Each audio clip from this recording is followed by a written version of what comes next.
Good morning, everyone. I take it that this mic is carrying through to our online colleagues and that people can hear and see. Okay, great, thank you. Happy Friday morning, Friday afternoon to many of you online, or Friday at some point later in the day, perhaps to some of you even further afield. It's absolutely wonderful to see many of you in person here in the room for this multi-stakeholder forum on pooled funding. We are really delighted to be able to do this again in person after what we all know is several years of only hybrid or only virtual engagements. We've migrated it to hybrid format. So for those of you here in person, welcome. It's lovely to see you. Thank you for being here. Especially on a Friday morning, which is a kind of a half holiday in New York as well. So, or it's a holiday, but it's not a UN holiday. So I know that adds different complications, but it also makes it a kind of a special feel. And we do want to maintain that kind of a feel of an informal dialogue and discussion. This forum, as many of you will remember, came out of a board decision, an executive board decision that after an independent evaluation on interagency pooled funding in 2018, as I recall. And one of the things that came out of that board decision was a request for a regular informal kind of a dialogue forum on pooled funding, on how it's going and issues and things we should be prioritizing and how should we be working on this even more effectively together as part of the funding and reform agenda of the UN. So that was the origin of this forum. So we're really happy to be able to have it back again in person and in hybrid form. So a couple of housekeeping points. One is managing the hybrid format, as you all know, means that there's a lot of people, 60 I can see, online, whose faces we don't see, but we know you're there and we see you on a list, and we hope to be able to fully engage you in the same way as the room and not have a bias between the physical and the virtual. But please do use the chat for colleagues that are online. Please do use the chat to come in with any observations, questions, comments that you may want to make along the way. We're really excited also. The benefit of the hybrid format is, of course, that it not only saves local commuting time, but it saves international commuting time. In other words, we have colleagues with us that if we were only in person wouldn't be able to be here from many parts of the world. And so that really enriches our presence and our discussion. A big thank you, first of all, to everyone here for all of the different roles that you play in this engagement. The Multi-Partner Trust Fund Office that I have the pleasure to head, and my colleagues and team members here that are part of a great team of colleagues working on this, are really a service entity to the UN system, to partners, to member states, to organizations that work together around common agendas in the system and how to make the common financing work toward that more effectively. We play what we hope is a professional and very important part of that puzzle, but we recognize that it is a partnership. So the success of these pooled funds isn't just about the part that we play. We're happy to facilitate and service that, but it's really the part that UN organizations, member states, civil society organizations play in the implementation of this. So a big thank you to all of you for that engagement, in addition to your presence today. We will have a full agenda and we'll try to get as much through the landscape, lay of the land and what's happening as quickly as possible. And so we have time for discussions and questions and kind of agenda setting for sessions going forward. The agenda is kind of broken down into 4 main segments. One, I will kick off with a bit of an overview on interagency pooled funding, obviously, and some of the recent highlights and trends and things that we're seeing that are interesting in this space. We'll then move with a bit of an agenda focus substantively onto the relationship and the experience with pooled funding, with interagency pooled fundings, particularly in the nexus, the humanitarian development peace nexus, and some of the innovations in that space. We know how important it is. We know that for years we're always talking about, always talking about these things, but we also know that there are really concrete examples and practices and teams on the ground working on this, and we have some of them here today, so we will introduce you as we go along. We'll then have a bit of a snapshot on the digital platform, the new MPTF Office Gateway platform, which from the point of view of all of you as partners, whether you're contributing partners or fund managers or UN agency partners in pooled funds, has really stepped up on the features so that that one-stop shop for you to be able to have both the information, the visibility, the access to information from whichever angle is much more enhanced. So we really want you to be able to see that quickly and then get a better sense of it to navigate all the opportunities involved. After the session, we have an extra hour within this space. So we know the session will end, but we've set up a little, what did we call it? Gateway Studio for the last hour until 12 o'clock. So anyone who has time and wants to go in and play and find things and dive deeper and have questions answered, etc., then colleagues Raul and others will be there and can help facilitate that. And then we will wrap up and think a little bit together about the future and any subsequent forums or themes or issues that you feel need any more attention. So if I didn't miss anything in the orientation and housekeeping and important things to allow people to participate, then I think we'll lead off. I have a very exciting co-host in a way to help kick us off this morning.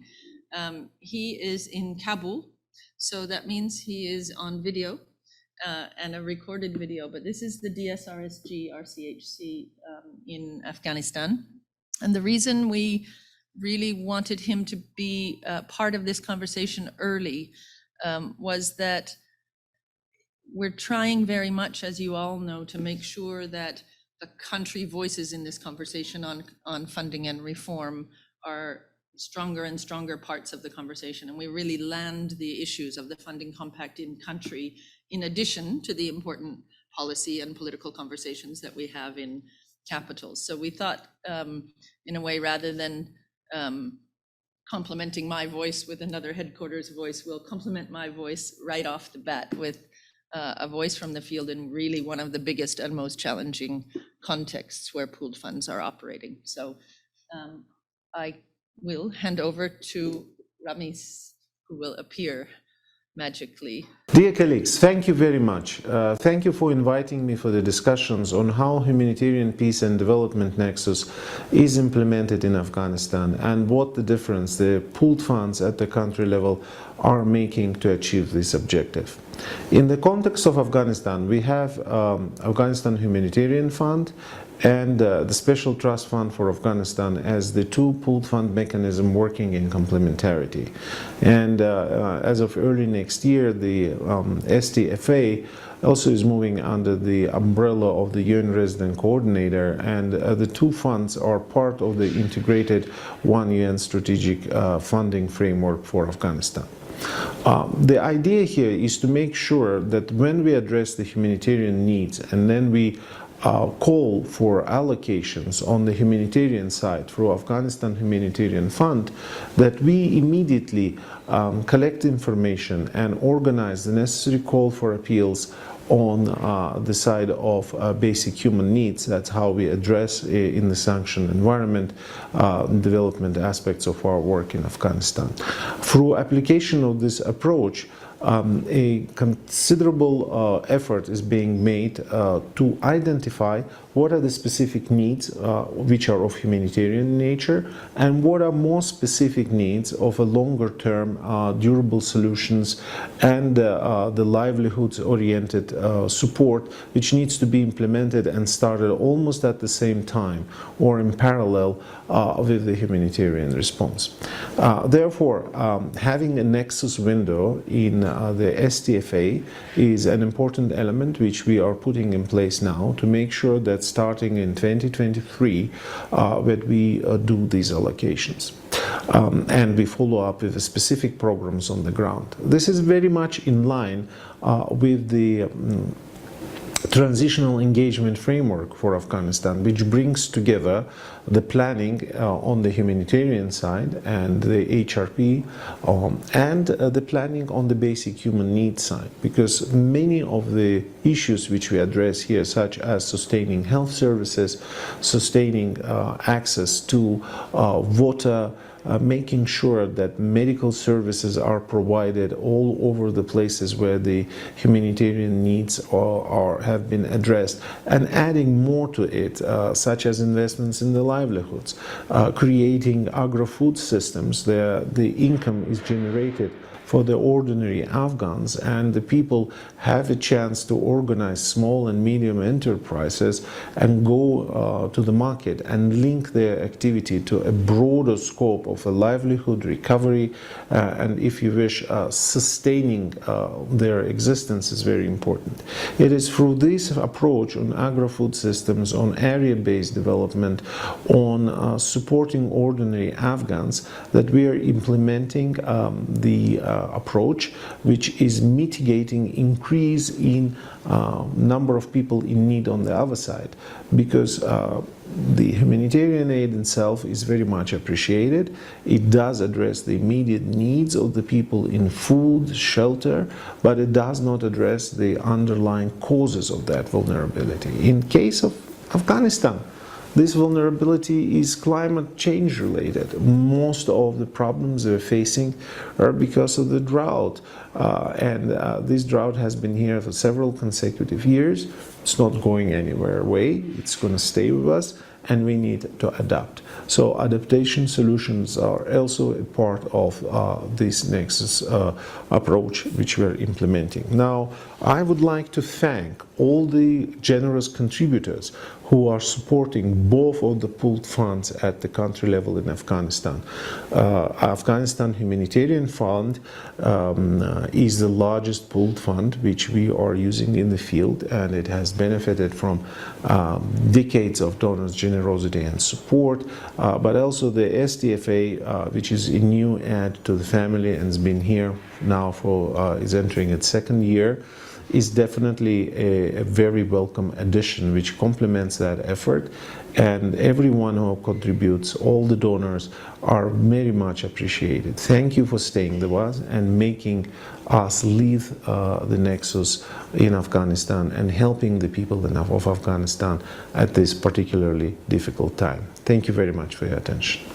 Thank you, Ramiz, even though you can't hear me, but to colleagues who may be online from Afghanistan, and colleagues really who are working on that partnership. But it's we thought that would be a really good kickoff to right away go into some of the really concrete, important approaches that are underway with pooled funds on the ground in the most challenging settings, to see how they can really help with that synergy and positioning across the full spectrum of UN work. So with your permission, I will jump into doing a bit of an overview and recent highlights, and then we'll open up for some discussion on those broader points before we go into a deeper dive on some of the Nexus and country experiences with the pooled funds. So I'd like to start with this slide because it really does set that big picture of why are we talking about this. And that in the work that we are all here to serve toward the Sustainable Development Goals, as we know, that interconnected nature of them really has reinforced the need for much more flexible and predictable funded, because of that interconnected nature of the agenda the multi-sectoral nature of the programming agenda that supports it, it really needs that balance between the core resources that go to UN entities and the quality of non-core funding. And so as the Secretary General says here, core-like resources, as we often say, that the pooled funds are to the UN systems effort, what core funds are to an UN individual entity. And they really help strengthen that collaboration, the coordination, the synergies across the system, and to deliver those interconnected results. So that's the big picture case. As we know, the funding compact, I think I can go to the next slide. The funding compact, which partners here in the room will all be very familiar with from 2019, embedded those concepts of how do we all together go about improving the quality of the character of the funding of the UN development system to be able to deliver on those results more effectively. And that followed, as we know, on the grand bargain in the humanitarian system, which pressed many similar buttons on the quality and predictability of humanitarian finance, and has also been mirrored on the same principles through the reform on peacebuilding financing, which calls for very much of the same type of quality changes. So this is a snapshot, really. I won't go through them one by one since you all know them quite well, and I'll go in just afterward into some of the more pooled fund specific parts, but it did call for a step up in the share of non-core resources going through interagency pooled funds on the member states side, and on the UN entities side, a step up also in the proportion of activities funded through these sorts of interagency and joint instruments, and the quality, not just the volume, that on the UN agencies side, on the UN entities side, that last one on common management features was a commitment in the compact that really broke down what are some of the qualitative features of these types of approaches and instruments that make a difference for their performance over time. And that's all broken down. We'll get into that. But that's just a snapshot on the compact. So what have we seen in the last few years overall on interagency pooled funds as part of the UN system funding landscape? This is what we see, which is a growth picture. So that's very positive. And it's also growth and diversification, as you can see. So the colored bars on the left are pooled funds that are working in the space respectively of humanitarian, peace and transition, development, and climate and environment in the different colors. And what we see in the last 6 or 7 years is proportionally a lot more in the development, transition, and climate space, diversifying. In other words, we're engaging more jointly beyond humanitarian. A lot of these funds and the approaches were born out of post-conflict and humanitarian settings, but this is starting to show that the approach and the engagement in the instrument is also in demand and growing in other areas of work of the UN system. So we see big growth on the development, on peace and transition, and especially on climate in the last couple of years.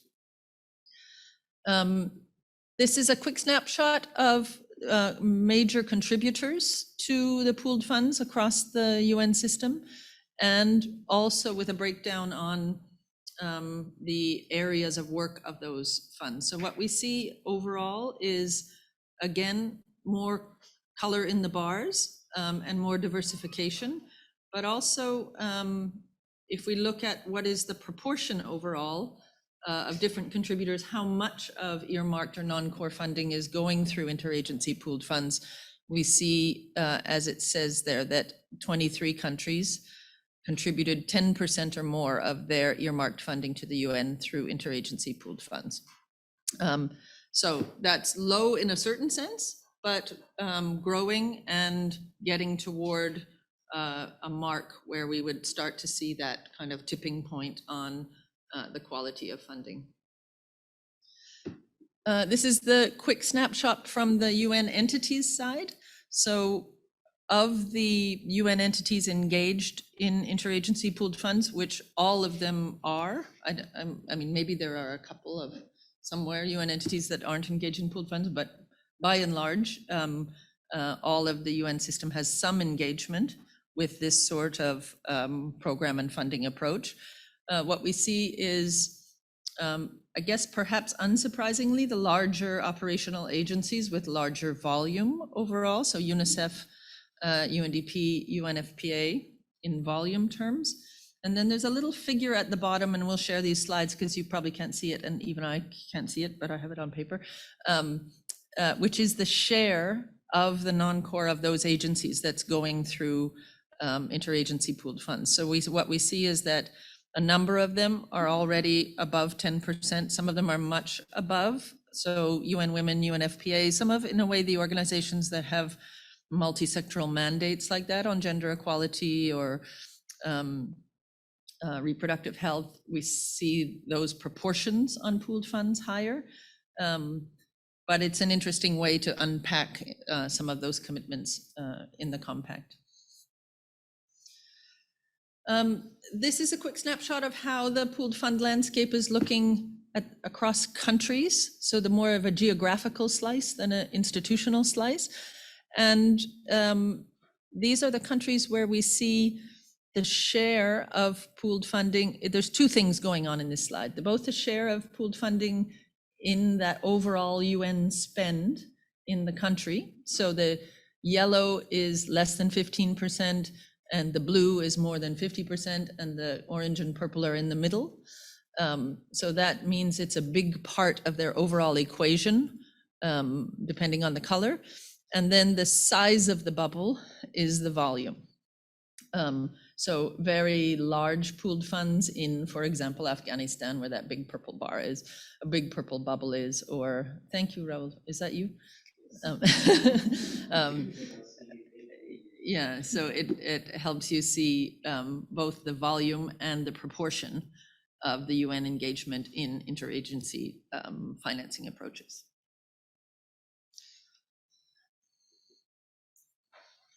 So this is now, and until now, we were looking at the UN system overall, and the engagement on pooled funds. We'll dive in for a moment into the MPTFO portfolio specifically, which is a big chunk of that. But just because then we can look at some of the specific portfolio dynamics with the data that we have through Gateway, et cetera. So again, the growth curve, what's interesting here is that we see these kind of triggers in the growth curve, that the SDG agenda, when that was adopted in Agenda 2030 with a much more multi-sectoral and synergetic agenda for us all to serve, really did trigger a much more synergetic and joint approaches to financing. And so we start to see the jump because of that. And then we see it again after the 29th trigger of the funding compact, which again re-emphasized this type of the quality on the earmarked side of funding through pooled funds. So we don't expect that the shape of that will go on forever, but until 2021, it's been quite strong. And of course, this year is the world is in a different place, but we'll see because as we know, many sorts of environments in crisis and with pressure, again, reinforce the need for a collaborative and a risk-managed approach like this. So we are still seeing this year basically the same level of engagement as last year so far.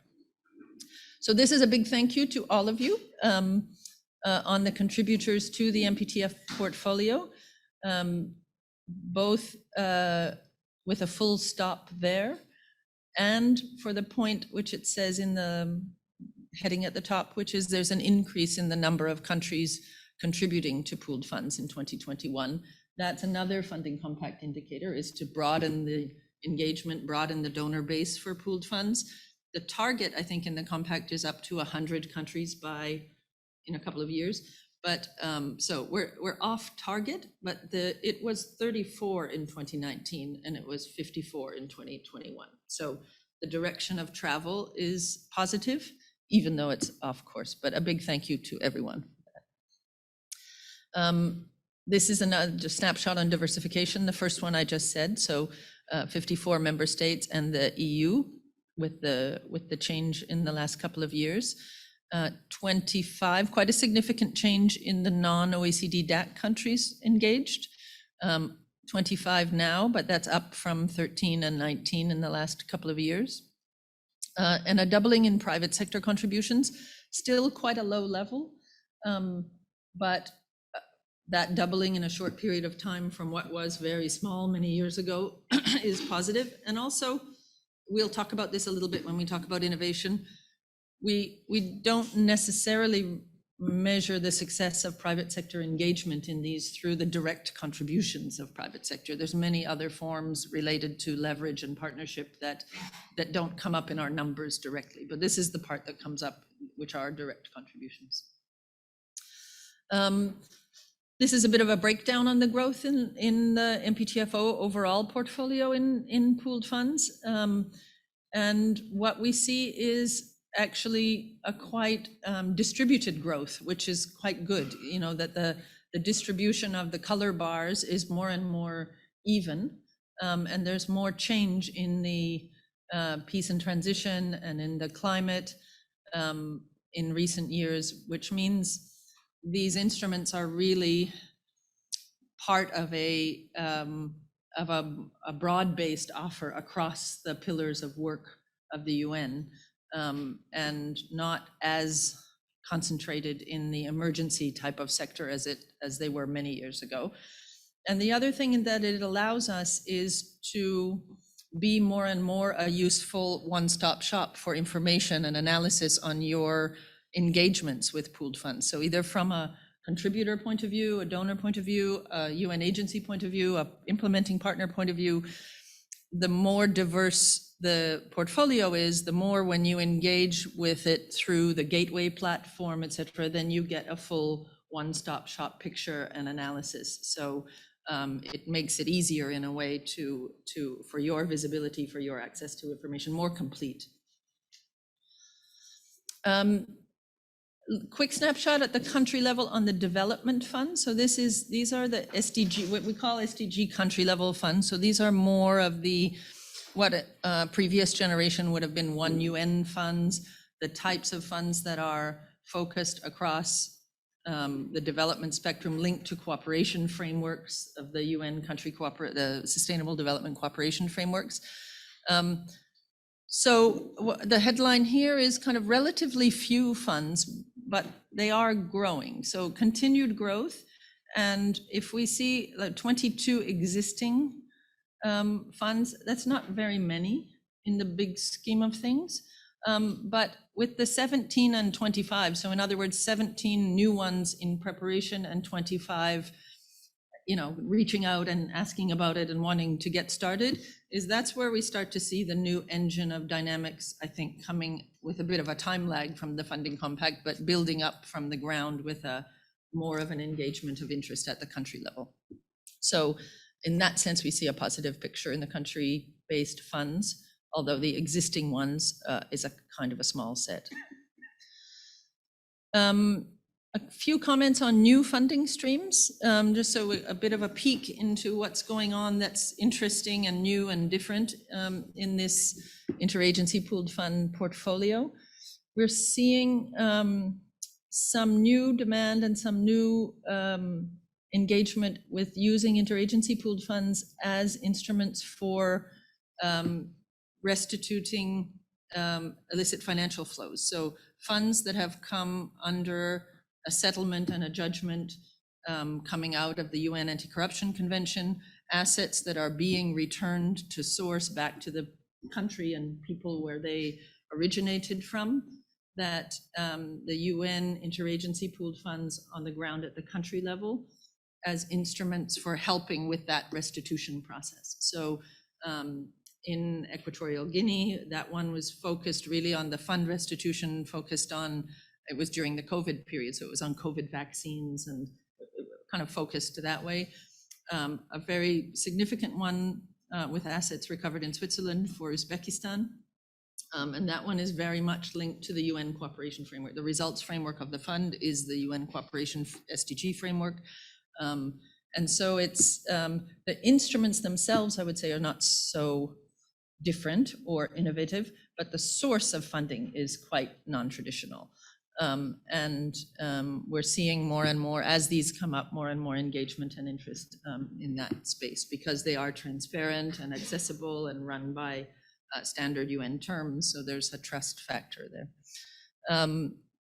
We're seeing also pooled funds with, especially in middle income environments, but also in places where the agenda links to a natural private sector partnership, but more and more pooled funds as partnership platforms, bringing together both the coalitions that we usually have of donors and agencies, et cetera, but also with private sector actors.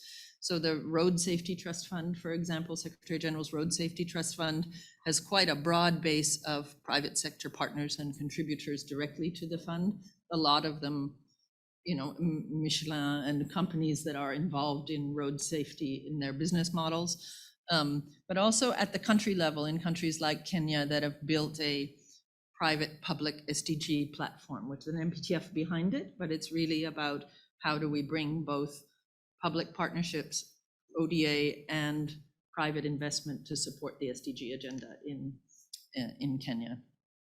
And then another one is MPTFs that have been designed with more innovation for leveraging that private sector investment. So blended finance instruments where the MPTF side of it will be a grant-based traditional MPTF, but built with a linkage to an investment vehicle to allow for SDG acceleration through private investment. So the Global Fund for Coral Reef, the Joint SDG Fund, is doing some of this work.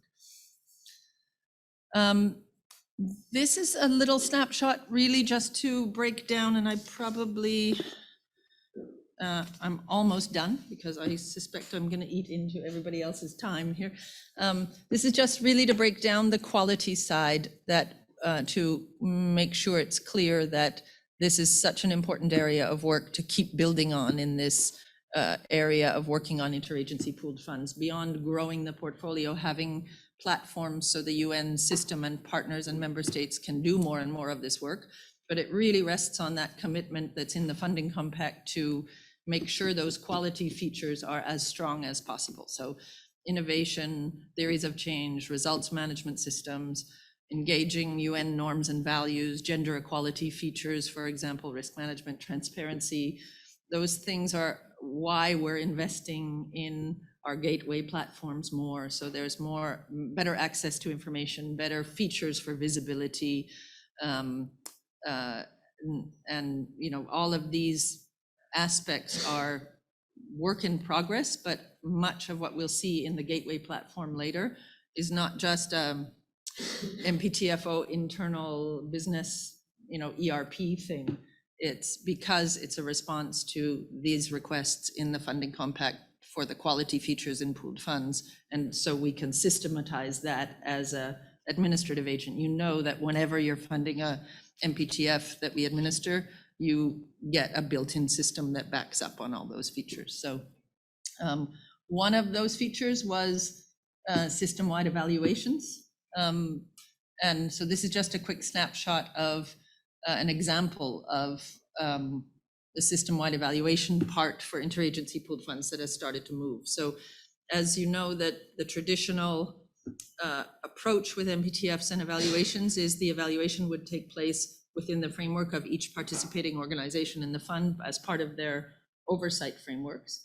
But the funding compact in that management feature said we want to see system-wide evaluations, so common evaluations for those joint efforts in the fund. So that has started to happen. The first one really came about with the system-wide evaluation on COVID response that I think probably everybody is familiar with, but included in the overall evaluation of the UN system's response to COVID was some specific assessment and evaluation on the funding approach, the impact of the pooled funds, the lessons learned there from the COVID MPTF, what some of the other global funds like the Joint SDG Fund and Spotlight did, and really stressed that utility of pooled and flexible funding mechanisms for a cohesive response in a setting like that. So I won't go through the substance of the findings, but just to say that it has triggered that work on the system-wide evaluations as well. There's also we put this here because there's a pretty common discussion around transaction costs in pooled funds, and there is another indicator in the commitment 14 about effectiveness and efficiency. And we put this here just to demonstrate that we do kind of make sure we do work on looking at the full transaction costs in pooled funds sort of end to end, because what happens fairly often is there's an observation around transaction costs from a particular point of view. So a particular partner or a particular agency finds the intensity of the engagement with the pooled fund, especially in the beginning or the design period, to be more complex than if it was a single bilateral project. And therefore, it's heavy and etc. But one of the things we like to stress is that when we look end to end across the board, we have to look at the whole exercise and the whole instrument and transaction. So when we look end to end at all the process of agreements, on reporting, on monitoring, etc., that there's a significant reduction in transaction costs, because when you look at the fund instrument overall, because there's a reduction at each point. So this is a kind of a sample fund. If you had 15 donors, which is a kind of an average number, some have less and some have, PBF has 60 or something like that, but it's kind of an average number. And you have 15 agencies, which is sort of an average number. Some have more, some have less. What is it when you're doing it through a pooled funding platform? You have one agreement per contributor. But if we're doing that same exercise in a series of bilateral arrangements, then you could get up to a 15 by 15, like 15 donors to 15 agencies, all of them signing separate agreements, which then need to be reported on separately and tracked separately, etc. So the transaction savings come later. So if you have a bilateral agreement with 10 donors and you have to make 10 separate reports, whereas in the pooled environment, you're making one report and the contributors get one. So it's just some ways of helping to break down those, we call them myth busters sometimes. It's those looking at it end to end rather than looking at just one piece of the puzzle. Last point, I think, on some of the most recent announcements, bringing up to date with what's happening this week with most of our bosses in Egypt.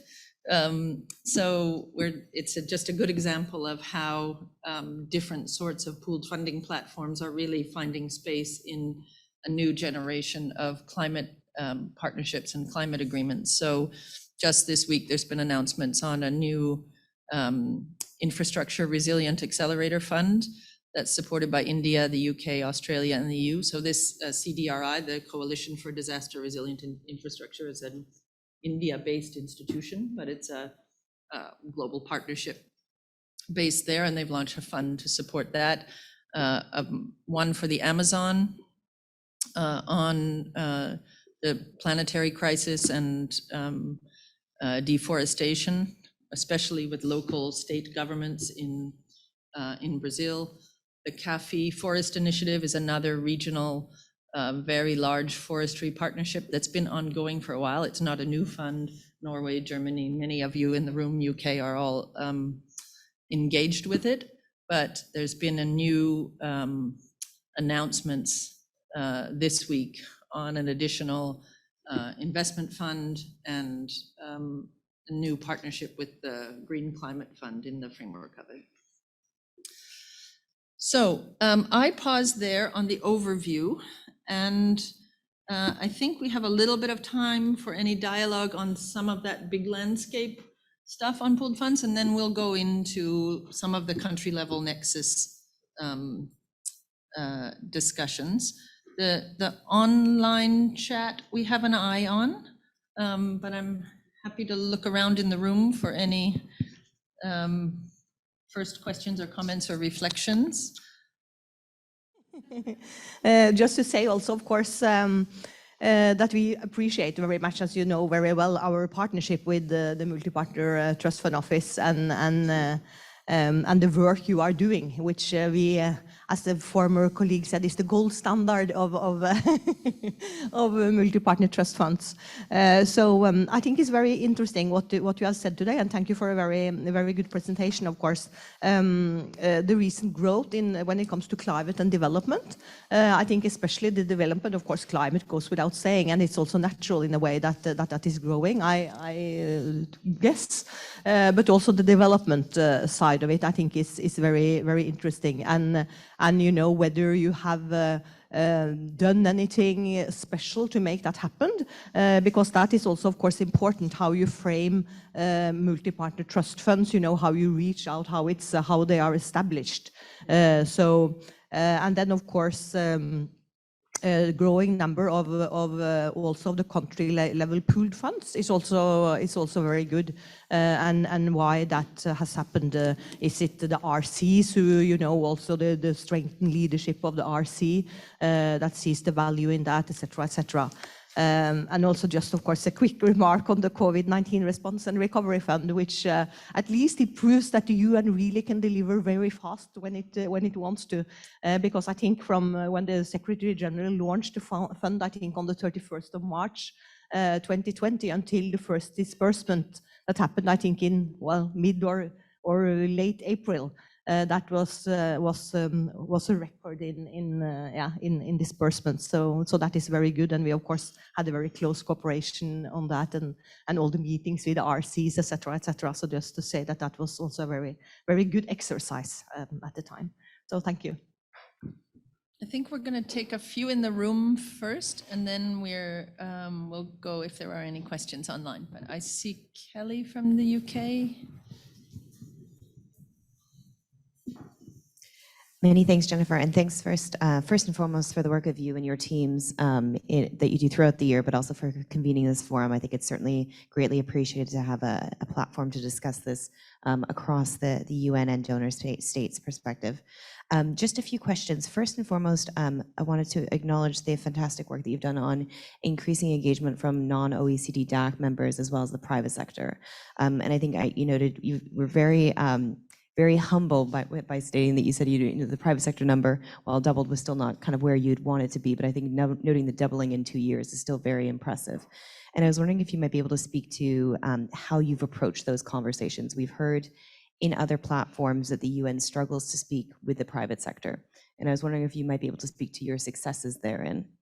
And second, on the engagement with OECD DAC, or sorry, non-OECD DAC members, again, it'd be very interesting if you were able to reflect on what has enabled your success within that space as well. And then just one final quick question was more regarding formatting of the presentation, just noting that climate and environment is captured as a separate entity outside of the development and the peace building and humanitarian aspects. And I was wondering if you could speak to perhaps how climate and environment might be mainstreamed throughout those other programming as well, instead of just being captured as a separate entity. Thanks.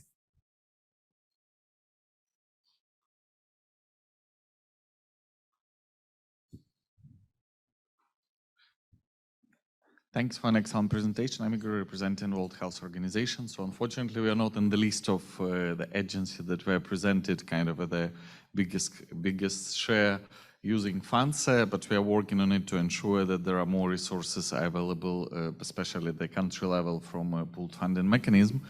But my question is more related to contributors. So while looking into the main contributors, so I noted that there is no like IFIs, international financial institutions, because probably at the global level it's one situation, but when we are coming to the country level, so having these IFIs around the table at the UNCT level, it's definitely make a change. So because IFIs still continue to fund the member states through bilateral mechanisms. So this is the question, if there is any like discussion is ongoing, or whether what's the future of this one. Thanks.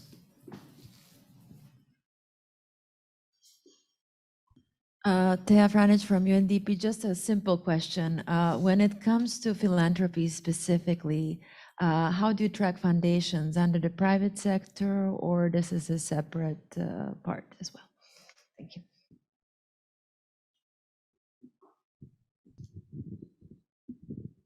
Thank you so much. Good morning, Diego from the Mission of Italy. First of all, thank you so much for this excellent presentation. It's very useful from a donor perspective to have this sort of overview, so it's much appreciated. A couple of points and questions related to that.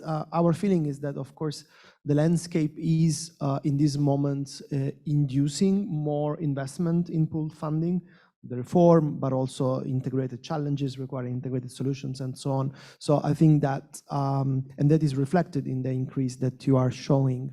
The first question then would be, if you can tell us a little bit more, how is going, I know there are agencies around the table, so, but just to try to have an honest assessment there, how is going from the perspective of the UN entities when it comes to creating pool funding, managing the pool funding? What are the challenges that from the very relevant observatory of the Multi-Partner Trust Fund Office you are seeing in that, on the other side, not just on the side of the donors, including in the implementation side, which are challenges and opportunities in there.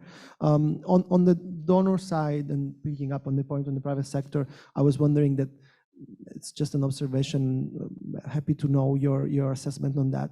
If that is not mostly driven by the offer, in terms that the private sector looked at the product. So it's not a surprise that there was a great engagement on the road safety fund, because there's the road safety industry, Pirelli, Michelin, and all the donors that we are aware of. So I guess that's sort of what drives the private sector more, instead of, let's say, a country pool fund, then maybe it's tougher to sell, but curious to know your view on that. And my last point being on governance. I'm sure you see a lot of different governance models around this pool funding.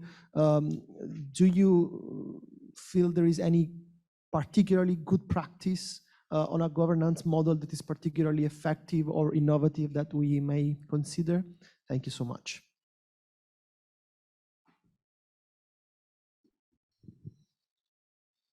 Okay, I see Silke and Diane, and then we have Helena online. And then feel free, I know you probably have a question, but you may want to also reflect a little bit on, since it's a conversation, but on what are some of the issues and challenges from the fund manager's point of view on pooled funds, because Diane is from the PBF. No, and actually I was thinking also about your question around climate, for example, because for the Peace Building Fund, we've seen, for example, our climate, peace and security investments really triple over the past couple of years. So I was also thinking how MPTF sits on this gold mine of data, and how, you know, MPTF also has this kind of super interesting opportunity to do a little bit of the data digging in terms of helping also with sometimes the sequencing. So for PBF, for example, we've been seen as providing critical funding in countries where vertical funds and the traditional climate funds are not operating, for example. So how we as PBF are playing this de-risking role when it comes to countries being then able to access adaptation funds, which I think is kind of an interesting way also of looking at pool funds in terms of how one fund is investing in a specific area of work and paves the way for additional partners to come in the longer run. I think for where we stand, we really see the added value of working with UN agencies, funds and programs, but also with civil society. I think this is also an innovation that we've been doing in terms of how in Mali, I can, for example, provide funding to UNDP, but next to UNDP, instead of having this relationship where UNDP or UN Women subcontracts a civil society organization, I have them around the table from the very beginning in terms of the design process and being on equal foot with the UN agency. So I think that we're also seeing a lot of innovation in terms of how we look at implementation strategies and really getting the funding to more and more local organizations, which I think is a really interesting development also for us. Yeah. Thank you. Thank you. Yeah, well, thank you. I'm, well, with several Norwegians here, so, but allow me also to take the floor and also join in thanking you for a very, very good presentation. Uh, I noticed that you said that there were still relatively few pooled funds, country-level pooled funds. And I'm thinking from the point of view of how to support the UN reform at the country level. That's probably really where the potential could be, because I mean we see the big challenge today is that the project funding is still the predominant model of funding at the country level, and we need to find ways out of that. I know that there are discussions going on in some countries. We have heard from some of our embassies that they're in dialogue with the UN about possible pooled funds like that. But it would be very good to hear how these funds are being set up and what kind of possibilities there will be. Will it, for example, I mean, if you set up a fund that is there to support the cooperation framework, will it have kind of a different, can it have thematic areas so that you can support one of the outcomes of the cooperation framework, for example? I mean, we know most donors have kind of thematic priorities they want to support, so it might be difficult to put, you know, money into a full country level pool fund that is for everything. But this kind of, what kind of possibilities are there, and what kind of discussions are around this? I think that would be useful. Thank you. Good. Thanks, Mariana. So I have Silke from the German Development Institute, I know, waiting patiently. So I'm going to give the floor to Silke, then Helena, I'm going to come to you because I know you had a point, but also you can probably come around on some of the observations and questions so far. And I see Andres from UNICEF as well, and then we'll try to tie some threads together on this discussion, and also my colleagues who are going to speak about some of the country funds in nexus settings. We can come back around on some of these points on earmarking or how they're structured or those sorts of things as well, so that we don't steal all your time. Thank you very much. My name is Silke Weinlich from what used to be the German Development Institute. It's now called IDOS. I still struggle myself. First of all, I'm a researcher, right? So first of all, I would like to pick up on the gold mine of data that you're providing, basically, and also want to congratulate you on the new gateway, because I think it's fantastic in providing a quick overview, but it's also very good in providing the means to dig deeper and really find out what's going on. So that would be my first point. My second point links up directly to the country funds, which I also think are one of the most interesting developments, because they can be really a tool to make the reform work. So my question would be very much in line with what Mariana just asked. Are there any models already emerging in terms of design features, the role of RCs, linkages to cooperation frameworks? Does it make sense to have the whole cooperation framework outcome document linked to the fund, or should it be only specific areas because we don't want to have a wish list or a Christmas tree? Or so there are some lessons from one funds from previous reform rounds, right? Also in terms of what kind of earmarking should be allowed and what should not be allowed, that would be interesting to know. While I see what the United Nations gets, and also RCs, is what is attractive to them in terms of the pooled funding, it would also be very interesting to hear more about what donors at country level find interesting and how they could be attracted, and what kind of funding you already see coming in these pooled funds. Thank you. Thanks. So let's go to some of our colleagues online. Helena and Andres from UNICEF. So I think I can't see the order easily. I think I saw Helena's hand first, and I apologize, Andreas, if you were there first, but you're next. Helena, go ahead. I think Andres needs to leave now, so maybe he should go first. Andres, over to you.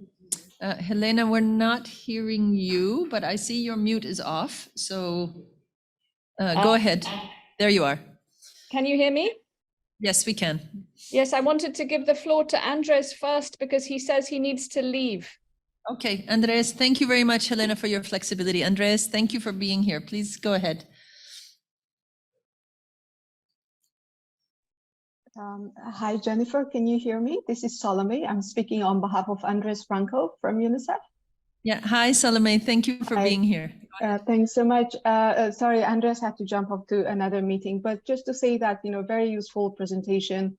And then we're very much happy, UNICEF is very much happy with the collaboration that we have with the MPTF system, with the MPTF office, with colleagues, and then we do really appreciate our collaboration. Presentation is quite interesting, but happy to hear your response to very useful questions raised by the participants in this meeting. Thank you, and over.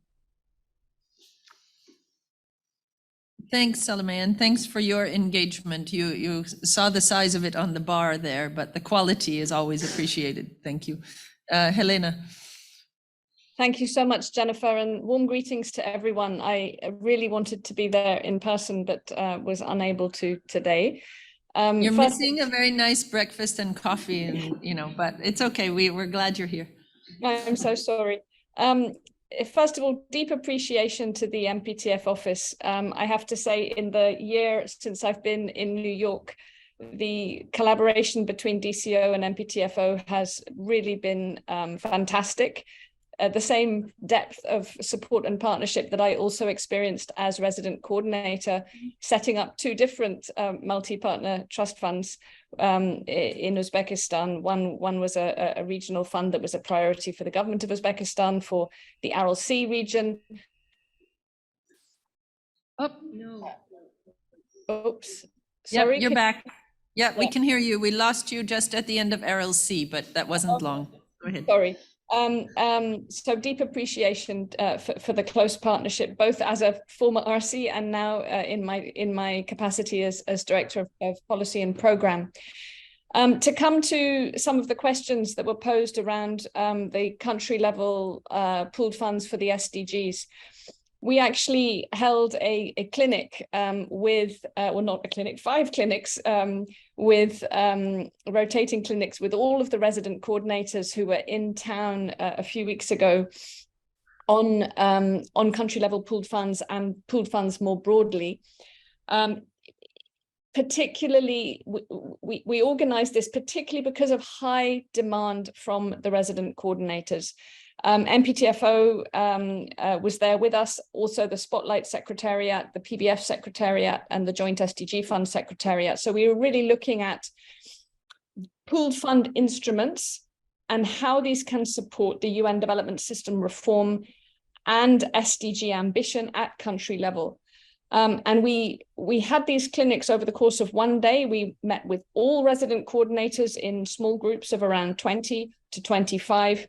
And I can say without a shadow of a doubt that everyone there in the resident coordinator cohort feels really strongly that pooled funds are the critical strategic instrument to galvanize greater coherence, greater impact, and enhanced transparency, accountability, and results for the SDGs.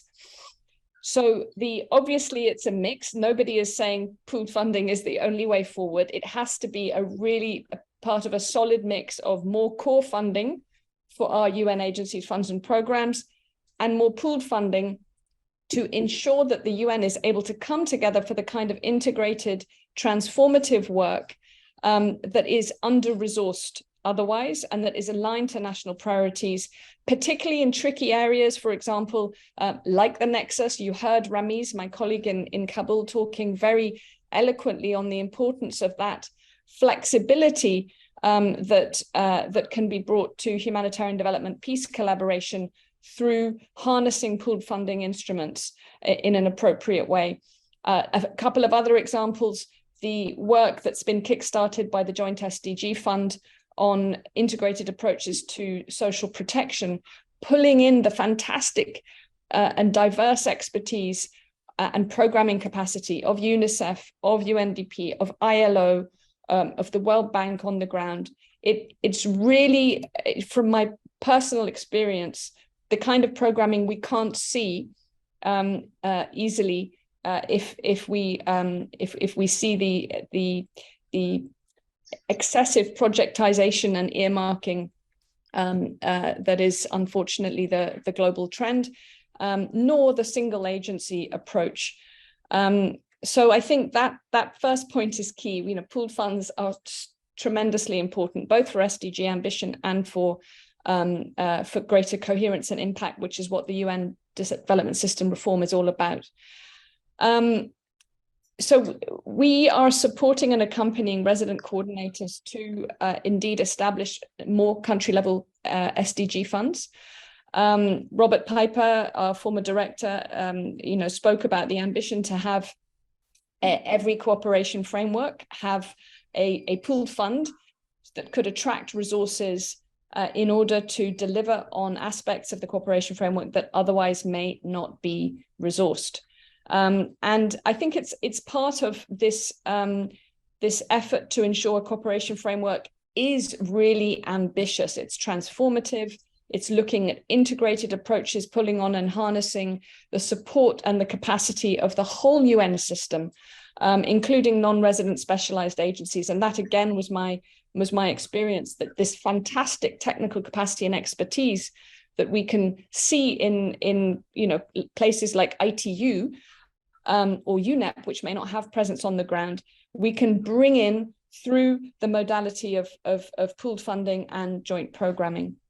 And so this is why we're really trying to support the rollout. Now, the challenge is that, as you've seen, although there is increased support for development pooled funds, it's not matching demand coming from country level. So when you saw the table that Jennifer showed, 22 existing funds and an additional 42 either in design or requested/proposed, the delays on that side are often to do with whether or not we're able to mobilize development partners to come in with this ambitious approach. Now, we're not saying that every fund needs to be big. What it does need to do is to be catalytic, to be there to support the kinds of transformative programming, as I mentioned, that would otherwise not be resourced, and which in the judgment of the UN country team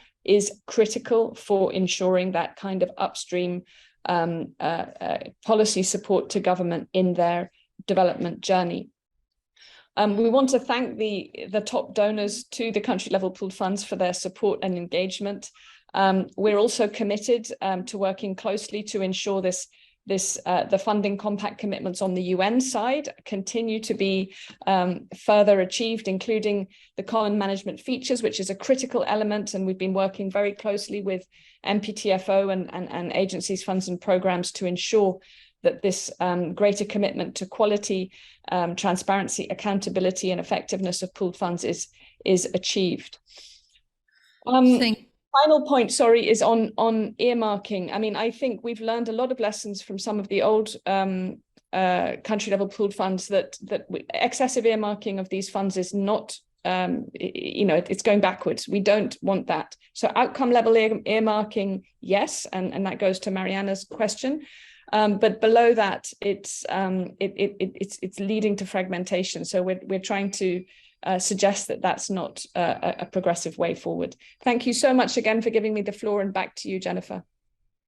Thank you, Helena, and thanks for your leadership and partnership and great collaboration, as you say, across all of these things, policy and practice. And also, you picked up on many of the questions, so that also saves me a lot of response time. So much appreciated and looking forward. I will pick up on a couple of the questions quickly, and some of the ones online actually align with some of the ones in the room, in particular on private sector. And then on the non-OECD DAC, I may ask Ilaria to come quickly on that. And what we see in some of what's the nature of those engagements, what's driving them, and why, because it is interesting, that growth.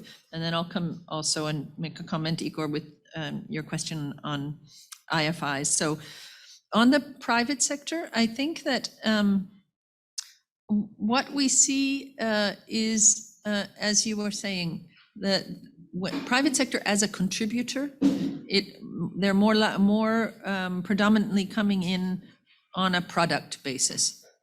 So when there is an offer which is either aligned with a positive sustainability business model feature of the nature of those companies, or when there is a kind of a mandate complementarity, and maybe that's the same thing, but it tends to be more thematic type MPTFs and not, as you say, broad-based country level funds. So you're right, road safety is a good example, and there are others, but those of that nature where you can really start to work on the alignment of business model with the outcomes of the fund. Where there's a bit of an exception, but they've structured it to meet that demand, is the one that I mentioned in Kenya on the SDG partnership platform, because that is a country level fund, but they've structured it with windows around primary health, window around food security, window around these things, and then they work the private sector partnerships with companies that are working in those areas of work. So where there's a SDG gap case and an investment case that come together, and it's an environment where you have a local private sector that's quite active. But by and large, that is what's driving it. That's a correct observation, I would say. On the IFIs as contributors, I think it's a really important one for all of us as partners in this to think about more and work on. So what we often see, as we know, is the UN and the World Bank or IFIs working in roles, in complementary roles in places on the ground where there's sometimes parallel financing instruments, where there's a bank fund and a UN fund or other sorts of collaboration. There is, I think, a growing amount of IFI and World Bank funding to UN agencies, in particular country settings, et cetera, especially in crisis settings where the UN is present on the ground. But there's been quite little experience so far in IFI World Bank funding of joint UN funding instruments. And I think that's a really important one because it can help.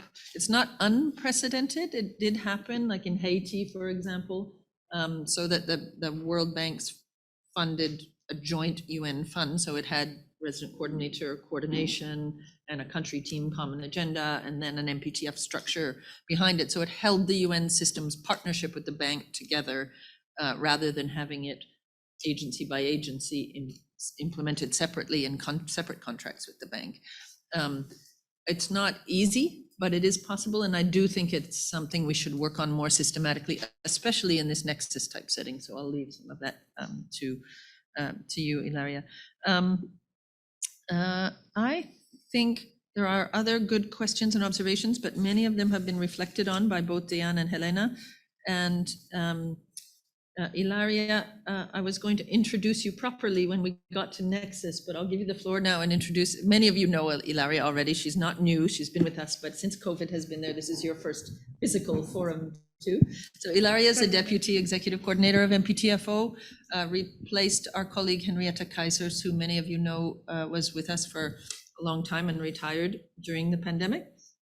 Ilaria comes to us with like a perfect MPTF profile because she most recently came to us from UNICEF as a deputy rep in Niger, so in the ground and in a very crisis and nexus type of context as well.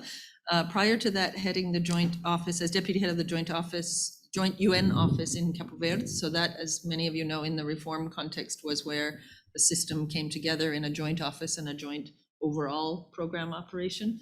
And then prior to that, many years of work with UNDP, with UN Women and UNFPA and investment banking before that. And so is a kind of poster child for system-wide approaches. Anyway, so Ilaria, if you want to come in on the OECD, the non-OECD question, but then we'll move to Nexus. Okay, thank you, Jennifer. Thank you. So on non-OECD DAC, I would say maybe the engagement is driven by three priorities. First, global priorities, global political priorities, and political engagement. And I guess that's That's the case of many non-OECD DAC countries who contribute to PBF, for example, to the Peace Building Fund. Then regional priorities. So we see many non-OECD DAC countries contributing to funds that tackle regional issues in their own region. And also some high-profile emergency response type of situations. So you can find many of them, for example, contributing to the Ebola Response Fund or to the Haiti Cholera Response Fund. So these high-profile kind of emergency situations that are sometimes in the region, sometimes not, but have a political take to it. So this is a short answer. Thank you. Oh, I have a microphone. So I think because I'm being a terrible time manager, we better move on to the next agenda item. But we can continue the threads of some of this part of the discussion as we move into the next agenda item. And so, as I introduced at the beginning, this is really a moment to start to look quite concretely at what types of things are happening in work on financing and the humanitarian development peace nexus, what we're seeing on the ground in country, where some of the challenges and opportunities are shaping up. And so Ilaria will lead that discussion, and then I'll let you also introduce colleagues who will be with us on that. So. Yes. Okay. Thank you very much, Jennifer, and good morning and good afternoon to our friends and partners. Yes, thank you very much. So we will be looking through some of the examples and some of the trends that we see basically coming from the field, in fact, and the demand that we're seeing coming from both at the global level and at the country level on Nexus type pool funds. And with me on this is my colleague Bavo Christians. Who is he? Okay, you're great, you're here. And also we'll have a voice from South Sudan, our colleague Charlotte Ashley, a fund manager in the UN South Sudan Reconciliation, Stabilization and Resilience Trust Fund. So very, very good to have you both.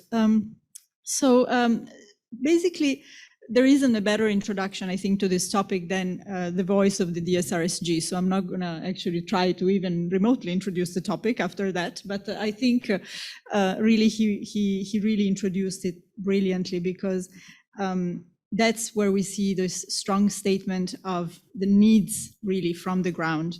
And all of us who've worked in such settings know how critical a need it is to have not a theoretical, but a really practical and effective and operational way to get to those priorities. So,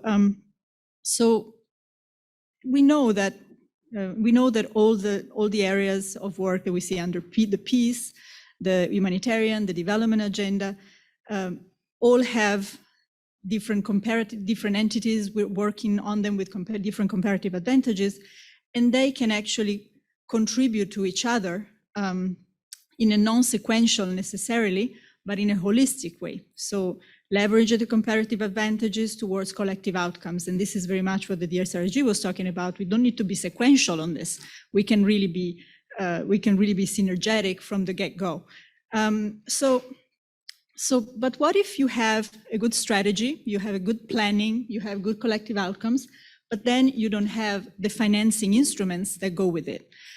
So then you're going to hit a wall very fast. So that's why our contributions as an entity who is really dedicated to design of pool funding needs to be really helping colleagues and teams on the ground to think about how to design pool funding which really respond to those needs, respond to the need to fund in a flexible manner and in an integrated manner as much as possible the critical areas of work that allow them to get to that nexus. So that is what we're trying to do, respond to these needs, respond to the demand and needs that we see on the ground. And also in that process, of course, we see a lot of inspiring experimentation at the country level as we could hear in Afghanistan, as we're going to hear from South Sudan, on the use of pool funding as a powerful tool to support all the actors who are working together to operationalize the Nexus. What can pool funding really help with in this effort to operationalize the Nexus? So not only to theoretically bring also more funding and better quality funding to the Nexus approach, and also offer additional support to that multi-stakeholder engagement, which of course is absolutely fundamental to implement the Nexus approach. But it can also be a way to have a better coordinated funding allocations and allow funds to be used in a more efficient and effective way, in a way that funding can be allocated rather flexibly, in a very country-specific way, because Nexus approaches can be very different across countries, depending on the analysis. So what's really, really driving is the analysis. So any Nexus approach will look very different in any given country. So a specific fund that is designed and tailored to that particular approach will allow the flexibility and will allow that strategic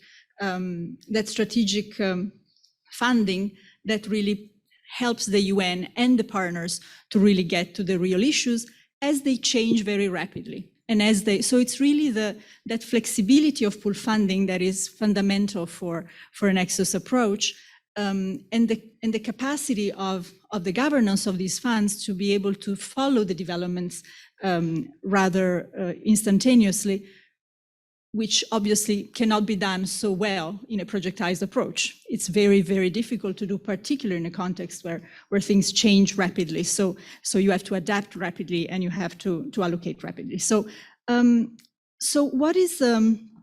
also we see that pool funding can help the HCRCs really to support decision-making across pillars, especially when, and we see that this is interesting, particularly when they can have really easy visibility on all country level pool funding on humanitarian development, including the climate agenda and peace building.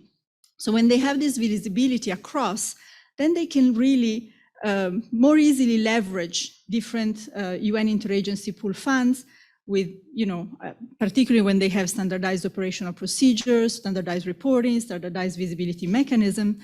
And that is a tool. It's basically a tool for the HCRCs to really to galvanize UN and both UNCTs and HCTs collective action. So here you can see it's very small, like I can't even see it myself, but of course people online can see it. So, but you can see that even in our own portfolio, you can see in different countries where you have both humanitarian and development-related and peace-related pool funds, and how that, really, as Jennifer was saying before, the colors are changing, right? So you have a different composition and menu of pool funds that HCs and HCRCs can actually, use flexibly, and they can, if they can look at it together with the teams, then they can really identify opportunities for synergies and for joint action and for really to advance the Nexus in a very seamless way. If they can really look at them as one portfolio of funds and really work on them as a portfolio of funds. And this is very much what SRSG was referring to what is really trying to do in Afghanistan, to really build these bridges between these pool funding instruments so that needs can really be catered to in a flexible and holistic way. So maybe just quickly, these are just the list, but of course we can't go in depth into all of them now, but just a list of funds that are tackling the Nexus issue from a different perspective and in very different ways. So you have mostly our country funds, but you also have some global MPTFs, which are also looking at Nexus issues from different perspectives. There is also, in addition, it's interesting to think about funds that are such as the Somalia, for example, a Somalia Joint Fund has been now rebranded recently, and actually with the cooperation and the support of many of our partners around the table here. And recently it's been rebranded. It's been rebranded exactly to get to a more strategic approach with 7 windows that are really tackling all the different basically spectrum of areas of work that the UN wants to focus on, together with a very strong climate and resilience window, and really getting at that earmarking right. So basically transitioning from a fund where unfortunately there was a lot of project earmarking, and which basically defeats the purpose of having a multi-partner trust fund in the end, to really this strategic earmarking to strategic areas of work, which are already designed around the transition strategy and around Nexus priorities. So that's an important effort, and there's also a rapid response window designed within the fund. So those are the kind of innovations that are really helping country teams to really get at this kind of design. And then we should also forget that while we have funds that are specifically tackling the Nexus and specifically financing Nexus priorities, specific priorities, we also have UN flagship pool funds, which offer very much examples on not only of funding Nexus priorities, but also leveraging global support for Nexus financing. And one example is the PBF, who is actually the SG Peacebuilding Fund, which has also a joint approach together with the World Bank on humanitarian development peacebuilding facility, which is really helping both the UN and the World Bank to work together to support national authorities in achieving the milestone related to increasing development assistance resources. So very much working not only with the pool funding that is already there, but leveraging around the Nexus. So that's also important. So I'm going to stop here, give the floor to Bavo now, who will walk us through some of the trends in demand that we see emerging, particularly from the country level, and then we'll go into specific examples after that. Thank you, Bavo. Thank you, Ilaria, and happy to contribute to this discussion. As we said, we've had quite a number of discussions recently, but over the years with resident coordinators, humanitarian coordinators, and also UN entities and donors. And there's some models that we see emerging in working on the Nexus in pooled funds, and we put 3 on this slide, and that is obviously a very broad categorization. And because you of course know that pooled funds, they are designed to be flexible, so they are really adapted to each context, to the needs in each country, right? So they may differ there a bit. And you also see that on the slide we put all 3: humanitarian, peace, development, but you may in some situations only have 2 of those. You may have climate that now comes more and more into play. So that is all part of it. One first model that we see here is the one where the pooled fund actually positions itself at the niche, at the intersection of the humanitarian peace and development programming. Basically trying to fill a gap by focusing on activities that are a bit at the edge of humanitarian and a bit early on the development side, for example, right? So that would typically be activities in livelihood support, basic services, community peace building, that sort of activities that really are in that small niche. And one example of that is the South Sudan Reconciliation, Stabilization and Resilience Trust Fund. We'll come to that later, but there's been also quite a number of joint programs actually that we have administered over the years on that. A second model is where the fund actually tries to encompass more than one pillar and really bring humanitarian peace and development programming into one fund. And so allowing the steering committee to sequence and layer programs of each of those pillars. And so that really depending on the local needs and priorities, and that is really the heart, that is really the essence of the Nexus. Two quick notes on that. So one is that, in certain contexts, the way humanitarian priorities are determined, that must respect the humanitarian principles. And so governance mechanisms can actually be adapted to accommodate that. And second, this fund or this type of model does have a bit the unique feature that it can allow donors to contribute to such a fund with no specification of the thematic pillar actually to use. And we've heard in the room and even with the questions that not all member states, not all donors may be ready to that. But that basically gives full flexibility to a steering committee to decide on the priorities and address the needs through programs under whether they're humanitarian, peace, or development. So an example of that where we have humanitarian and development is the Malawi SDG Acceleration Fund. There's also demand on that, for example, in Mozambique, in Madagascar, they are thinking about variations of this model. And then I think the last model is often in situations where we do have operational funds that are existing for years and that are functioning well, but that have been worked in their own area and somehow a bit siloed. And it's where we try to really enhance the collaboration between those funds, right? So that even if you have multiple fund mechanisms, we still try to, again, sequence and layer the programs with those funds. And so that, I think you already heard from Afghanistan, where there is this close collaboration between the humanitarian fund and the SDFA, and that can really happen at different levels, right? So that can happen at very strategic level, both agreeing basically on what they will work together, right? There's often collective outcomes, etc., but it can be different. That can take different forms. The fund secretariats can often meet regularly. They can plan allocations together. They can engage in joint monitoring, engage same lessons learned, risk management of partners, etc.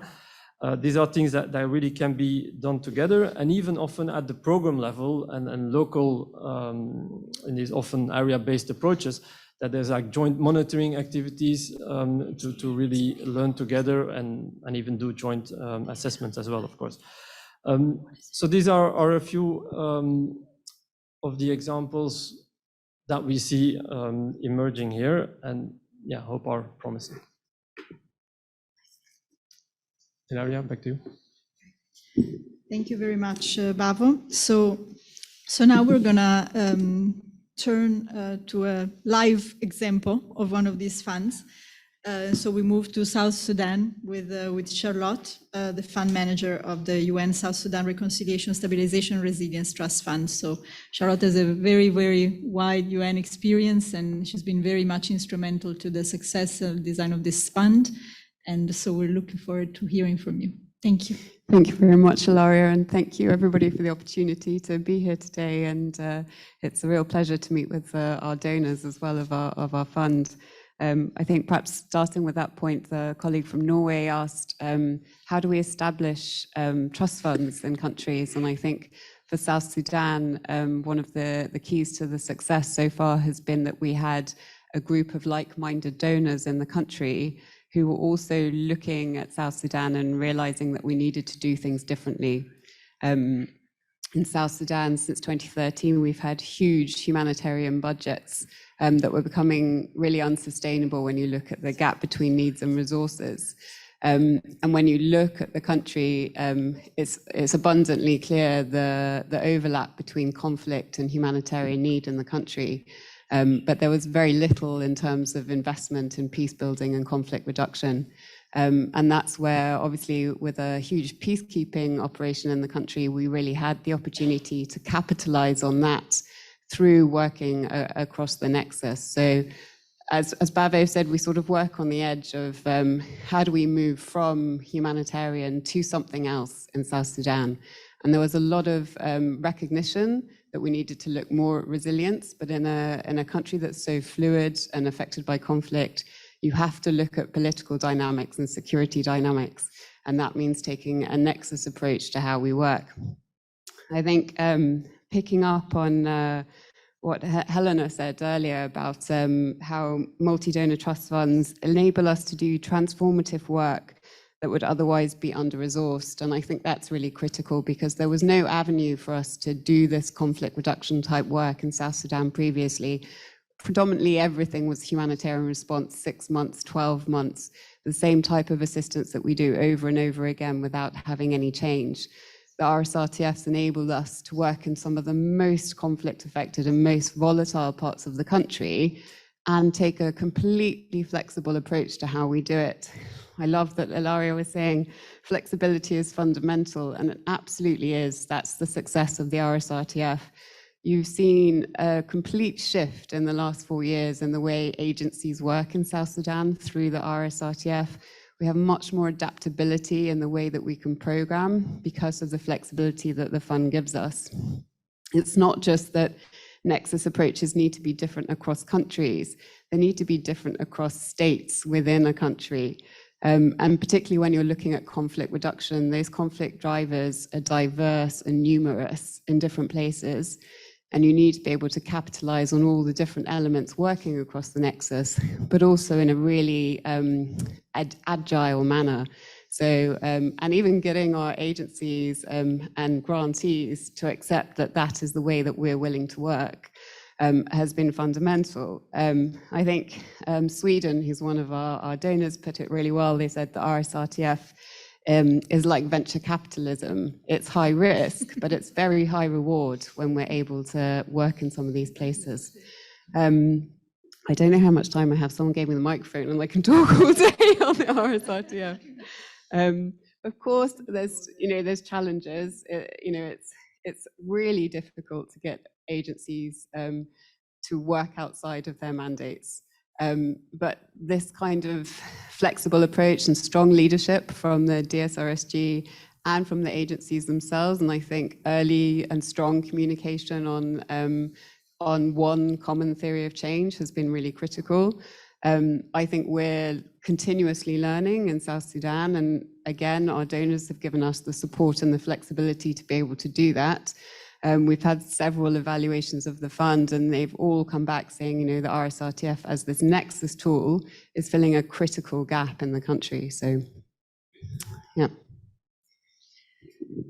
Thank you very much, Charlotte. That was most inspiring, and I think we could listen to you all day. I mean, you maybe could talk about this all day, but we could listen definitely to you all day. And I really like this idea that this type of programming, this type of approach is like venture capitalism. It's like you do have to innovate, you have to take risks, and you have to do it differently. And I think we are there to support basically this demand that comes from the ground up, really for instruments that allow that flexibility, allow that strategic decision making, and allow basically the UN and partners to really work in a cohesive manner on these issues and in an agile manner. So I think we had other examples and other slides and all of that, but I think we were saying with Jennifer, it's pretty much quite important to have some time for discussion. So maybe we could break now for some discussion and maybe bring our other examples into our answers, and then we're of course happy to facilitate any specific deep dive on any of these funds and instruments on the Nexus approach that maybe of interest at a later date or a specific discussion. Thank you. So back to you, Jenny. Super. So thank you, Ilaria, and thanks, Bavo and Charlie and the team, colleagues also that aren't visibly in the room who work on many of these funds, both from participating organizations and MPTF colleagues, and to all of you for your engagement and support on them, because this area of work is something, as we all know, that we really do need to break through on in some of the most challenging environments we work on. And we're very encouraged by some of these really important forward steps. Our colleagues also in DCO. Oscar has been really championing, pushing forward on this work as well. So it's been a great partnership to move forward on. But why don't we open for any observations, questions, discussions, and then also that will leave us a little bit of time for some gateway teasers and the initial part of the gateway item, and then anybody who can stay will continue the gateway item into the studio, as we say, format. So floor is open. I don't know if I see any from the floor. Good, Kelly, thanks for coming in already. And I also realize I didn't answer your earlier question on the integrated climate and environment part and development and climate, so we can come back around on that if you have a chance. Go ahead. Perfect. Thanks, Jennifer. Thanks, Ilaria and Charlotta, for the presentations. I think certainly suffice to say the UK is a very strong proponent of the integration of the Nexus across programming, including through our support to the Peace Building Fund, as well as a range of others as well. So I'm delighted to have this as a more formalized discussion today. Just a few quick reflections, because I think we're very encouraging of this general direction across the integration. And I think it's, as donors, we're very mindful that we've seen humanitarian funding increase exponentially over the past few years. But as you've noted, that the importance of integrating that early recovery and elements of programming and really leveraging the development assistance as well is obviously incredibly important. Just a few quick questions from my side. First was around, so we've spoken about the funds themselves that are individually focused on delivering across the Nexus, but I was wondering if you might be able to touch on how the fund writ large is integrating things like conflict sensitivity across its other programs as well that aren't specifically focused on delivering in a Nexus format. Second was around kind of the emergency adjustments and redeployments that have been seen. So I noted in response to the Global Crisis Response Group, there was an emergency release of the SDG Joint Fund where there were certain efficiencies that were made around the administration measures to release that funding quickly and agilely. I was wondering if you could speak to any perhaps lessons learned from that experience, including on how quickly these funds are able to transition to respond to emergency contexts. And then the third point from our side was around early warning. And I was wondering if you could speak to, for example, how these funds might be contributing to the early warning capacities of the UN system kind of writ large, and specifically in perhaps some of the context as in South Sudan and other contexts as well. Good set of questions. And also, as we take these, I don't know whether you want me to organize, do you want me to do this? Or anyway, as I was going to say, as we take these, maybe Charlie, Diane, anybody else who wants to come in on some of these questions as well. But, just very short, the Complex Risk Analytics Fund. If you can say 2 more words about that, and maybe it's also going actually to Kelly's last question regarding yeah.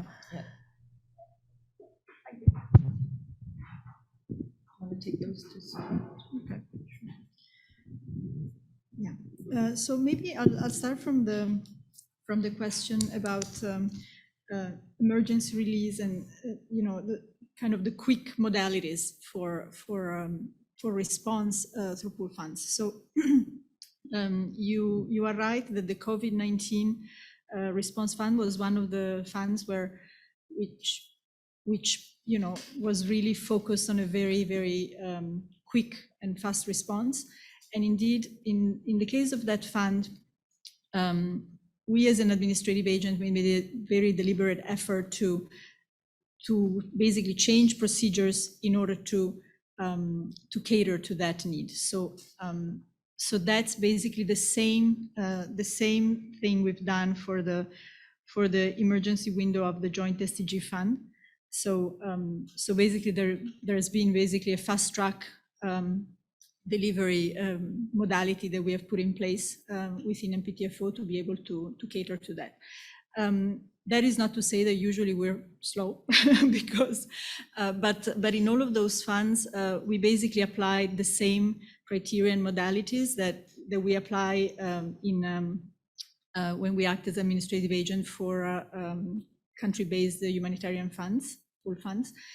where we really strive to have transfers out in 3 days. So that's we really try to, and this we do this all the time. We really try to be flexible within, of course, norms and standards and all of that, but so that we are adapting to the needs of the different funds. So, and I think that's a very important modality to have. And by the way, this is on the administrative side, but then of course, also in the fund design of many funds now, you see that there is a rapid response window, even at country level, where sometimes is a quick wins, or sometimes it's really rapid response, where the decision-making is actually accelerated. So now it's not on the administrative side, but it's really on the governance and administration side, on the governance and decision-making side, where we really have this accelerated decision-making so that you can go and deliver faster when you have a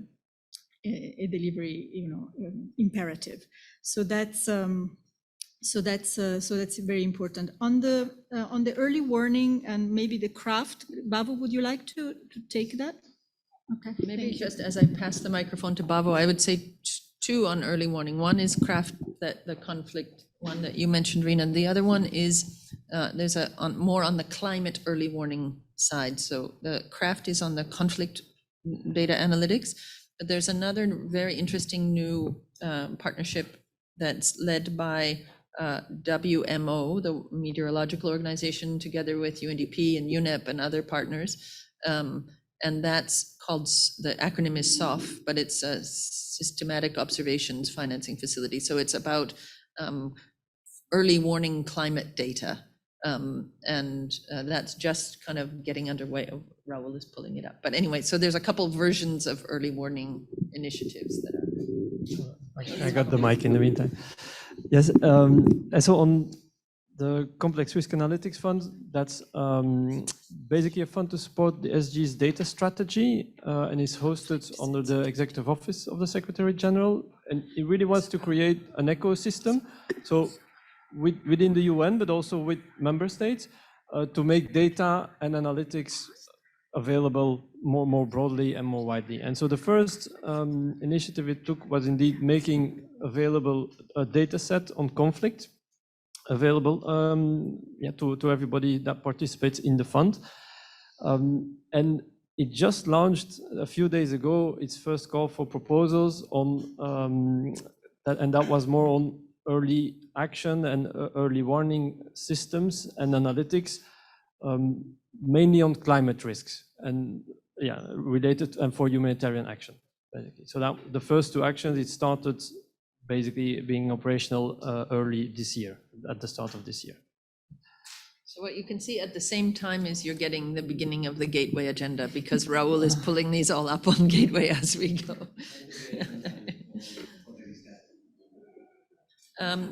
There was a question also on Kelly's question on conflict sensitivity and how that kind of works into the programming across pillars. So maybe, Charlie, you probably have some good examples. And maybe Diana, if you want. Perhaps I was going to also speak to your point on early warning, particularly in South Sudan. I think being a conflict reduction fund is critical. Building early warning capacity is critical, and from the missions perspective, it's a fundamental part of how we work. But we have to acknowledge that the mission and where the UN goes and is able to go has limits, and through the fund, we're able to really enhance and diversify our capacities. And I think what we've been able to do is both strengthen our early warning, but also our response. So, for example, one of our programs in Jonglei has over 16 different partners. And on early warning, you have the peacekeepers working alongside the NGO Nonviolent Peace Force and local civil society organizations to establish female and youth protection teams that do rumor control and shuttle diplomacy. And it's just really enhanced the tools that we have at our disposal, so that when you do have signs of conflict brewing, and we have all sorts of tools that we have in place now in terms of monitoring community perceptions of safety and security, and all of these sort of tools that we're able to use because of our work with civil society organizations who have much greater access to some of the areas where conflict really plays out. But in our tool bag now, we have shuttle diplomacy at the grassroots level through these organizations. We have political engagement at the very highest level through the SRSG and the DSRSGs. And we have the deployment of peacekeepers. And all of this is possible because we have a shared collective strategy on how we do early warning and how we do early response. And I think also what's been really critical is having that coherence across those different levels of the system. We've also been able to reduce what we would call forum shopping among parties to the conflict, because we have a coherent response and approach to how we manage the conflict now.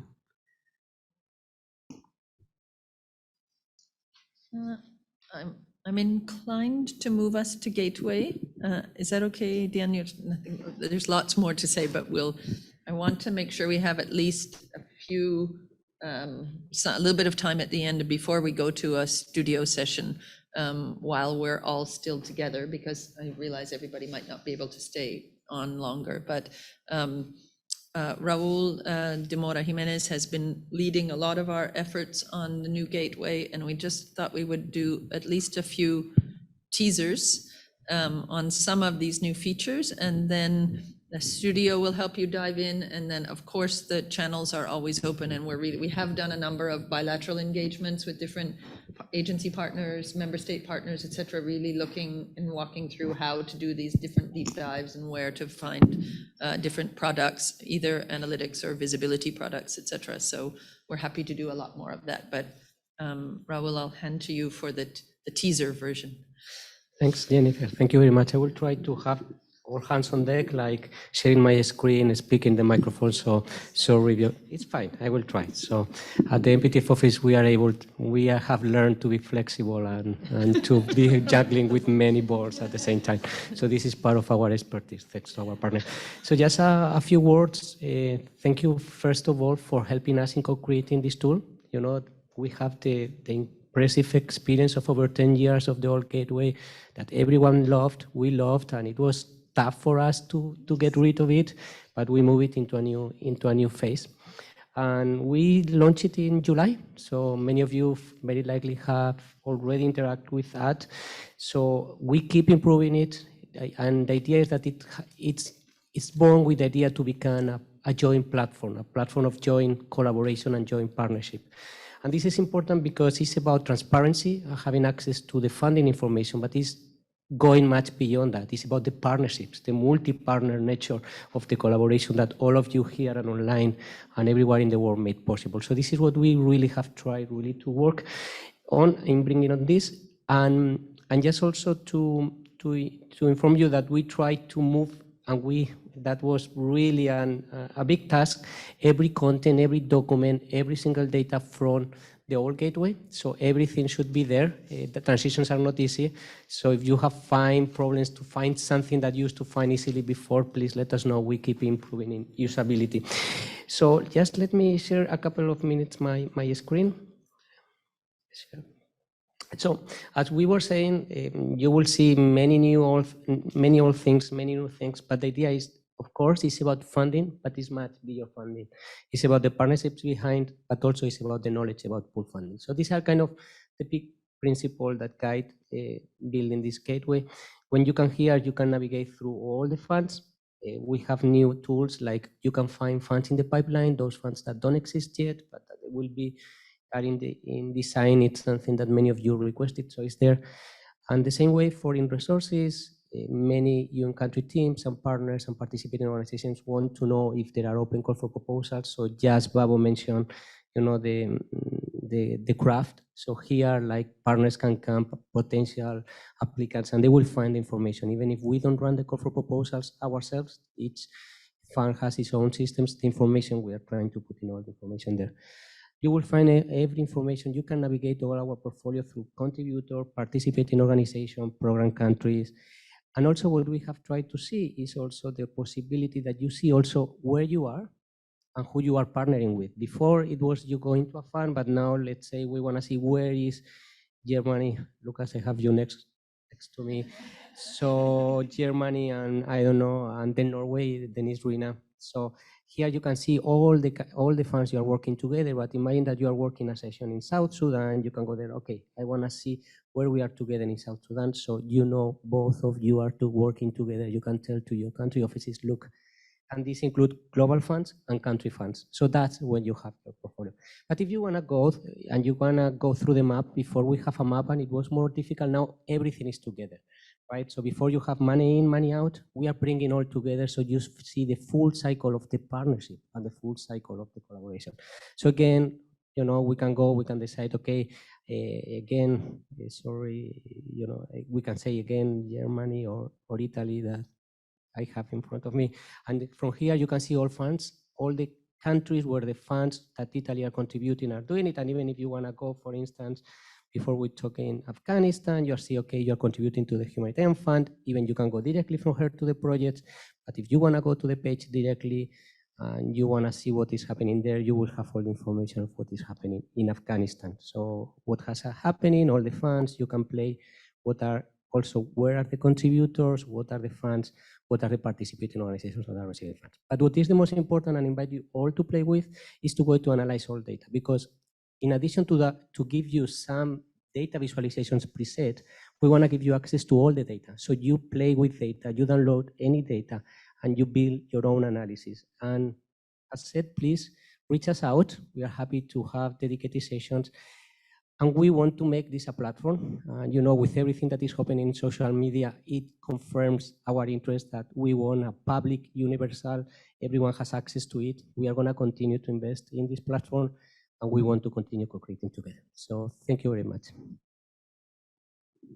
Raul, thank you very much. And thank you, as always, for your flexibility and speed. Actually, I'll ask you to leave Afghanistan up there just because you had it there. Because I think it's, in a way, it helps us with the full cycle of the meeting. I didn't think of the poetry of starting with Ramiz and finishing with the Afghanistan screen, but now that you did it, it's kind of poetic.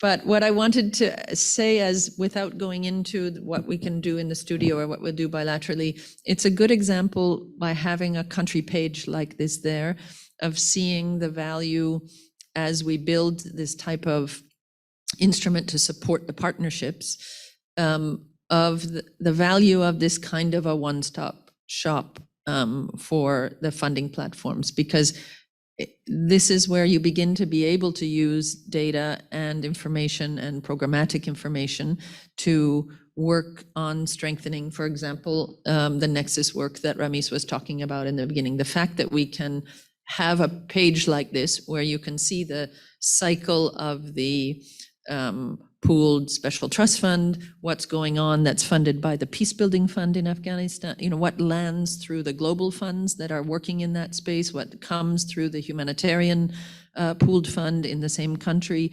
This is a really powerful tool for all partners, but importantly for the country team on the ground and for the resident coordinator and DSRSG to have that one-stop shop and not be trying to chase down, you know, kind of 25 different entity projects to figure out what the big picture is. So it's another advantage of both. The more we invest in these coalitions, the more we can help ourselves with the